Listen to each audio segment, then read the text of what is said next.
Hey everybody, coverkillernation here, and I wanted to announce something that will be coming here in 2016, and also participated in it myself as essentially the debut episode. The idea is entitled My Music Journey or My Metal Journey, all depending on who we're talking about. And it's supposed to be a recap of how we got into music and sort of the pathway that we took to eventually get to where we are. Now obviously for me, all roads have sort of led to heavy metal. But how did I get there? So let's talk about that a little bit, just very briefly. Now in the middle portion of the 90s, at that point in time in my youth, which was probably the first 10 years of my life, I was influenced a lot by what my parents listened to, which was a lot of oldies. So we're talking music from decades such as the 50s, the 60s, and the 70s. This was my primary early influence whenever it came to music. In fact, whenever I was in the second grade, a neighbor girl and I performed a really bad version of Fun Fun Fun by the Beach Boys in front of our parents off an old cassette tape that my dad had. I doubt she'll ever see this video, but you know who you are in case you have. Now moving along, whenever the CDs first started to become popular, I still had a cassette tape deck, and at that point in time I was really getting into my first real pop star, which was Michael Jackson, and I'm sure that that's been the beginning point for a lot of people. Whenever I finally got a CD player, I was in about the 5th or 6th grade, and the very first two CDs that I got was Michael Jackson's Thriller and 3T's Brotherhood. 3T was the project of a couple of his siblings, or not siblings, but cousins or something like that. Some sort of relation, maybe nephews. Both of them are kind of odd picks, especially considering, you have Thriller by Michael Jackson from coverkillernation, that being his first CD. You'd think it would be something like Master of Puppets or, maybe the Black Album. But no, I started off as a guy who liked pop music and moved into rap, actually, for a short period of time directly after that. It's where I got my copies of albums such as The Coming by Busta Rhymes or The Score by the Fugees, two rap albums that I hold in high acclaim even to this day. These are all things that happened very quickly, like within like a year or so of one another, but eventually I got into alternative rock thanks to the radio and a couple of friends of mine. I became really attached to the band 311 and Bush and a couple of other groups from the 1990s, and even liked nu metal for a little bit whenever it first came out. Some of the earliest releases from bands such as Korn were really awesome, and I still actually own a copy of The Sickness by Disturbed and still find it to be one of the pinnacle moments of nu metal. They're still a band that their debut is almost untouchable. It's just a really solid work. But as I started dabbling deeper and entered into high school, it was something that became a little bit harder edged. I listened to bands such as Metallica or Kiss or Ted Nugent, but really wanted to start going full-fledged into heavy metal. My first heavy metal record was actually Reload by Metallica, and it was, for me, at that point in time, great. It was one of the heavier things that I had listened to, but then got quickly into other groups such as Judas Priest, and eventually Iron Maiden, which my best friend and I, it became sort of our, brotherhood. It became our thing.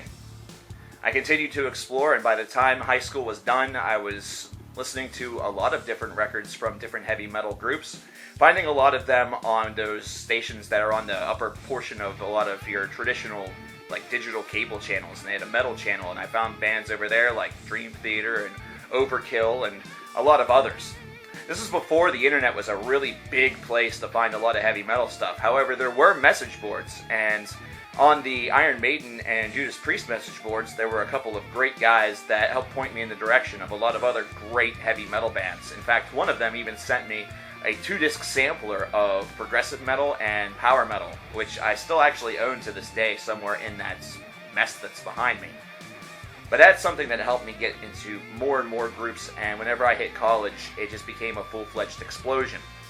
In fact, it's only been in recent times that I've become a little bit more of this, sort of well-rounded guy.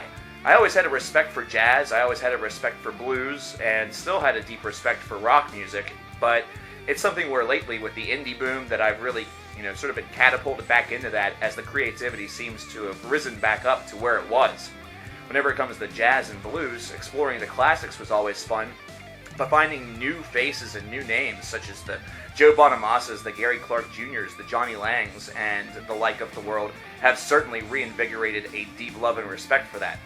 And of course, being a fan of heavy metal made it extremely easy to transition back into a lot of this stuff as sort of a side venture, considering there are already some elements of jazz and blues that are being showcased within those genres, as they are portions of the genre's roots. And here we are today, a man that has probably metal as his biggest identity, but in reality listens to a little bit of everything. Now, as a part of this whole idea, as a part of this whole concept, I would want to have a lot of other people on board. So each episode beyond this one will be one where I'll be talking with somebody, whether it be from the YouTube album reviewing community, a friend, or whatever it may be. It's not necessarily all going to be restricted to just reviewers. In fact, I might even have a couple of fans on board, so stay tuned for that. But one of the principal things that I would hope to talk about would be their 5 favorite albums, whether they be heavy metal or not. I would do that right now, but I've already made a video with my top, I think it's 25 or 30 albums. I'll leave a link to that in the description box for you guys to check out. But another thing that really came from getting deeper and deeper into music was my desire to be in a band, which is something that never happened, mainly because I'm really bad at guitar, and my singing is probably just moderate, if not, bad itself. However, that doesn't mean that I haven't written like a motherfucker, which is actually my strength. I literally have what I call albums worth of writing that I have done for different projects of different varieties. I hope that I'm able to put some of this on the screen, that way you can kind of understand just how much I'm talking about, because there is a lot. And the diversity might not necessarily be from, funeral doom all the way over to free jazz, but I was kind of impressed with the fact that, looking back, I was able to sort of commit to some of these different ideas, though you can probably see that a lot of my roots trace back to a little bit more of a free-form style of writing with either avant-garde, progressive metal, or just, sort of the bizarre. It's always sort of been my fun thing, mainly because you don't necessarily have to follow any sort of rules, and rules are for chumps, let's be real here. Well, hopefully this video helps you understand a little bit more about my music journey. Hopefully it's something that you also find very interesting, that you'd want to see and hear about other people's music journeys, and maybe understand why it is that they are the way they are and they like the music that they do. Maybe you'll be one of the folks that will be a part of this series that I hope to be kicking off within the next coming weeks. If you ever want to talk a little bit more about writing and stuff like that, or see a sample of some of the work that was done, just let me know and I'll be sure to post it somewhere or figure something out. I'm coverkillernation, and one thing that I must say here at the end is that my metal journey is definitely not complete without you guys and this here, coverkillernation.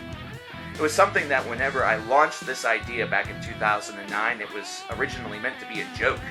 The original channel was called Cover Killer because I was going to sing covers very poorly, and it was kind of a pun on the Overkill album of the same name, which is also a covers disc. That of course never happened, and instead I had to transition into something else, which became album reviewing, which became this. Without you guys, that certainly hasn't happened, or wouldn't have happened. It's happened, believe me. However, it is something where I will require, a little bit of help here and there. So stay tuned for something that's specific about that. I'm coverkillernation. Long live heavy metal, man. Long live music. Let's pay respect to everybody while they're still with us. We'll respect them doubly after they leave. We miss you, David Bowie. We miss you, Scott Weiland, Lemmy, everybody. I'll talk to you later.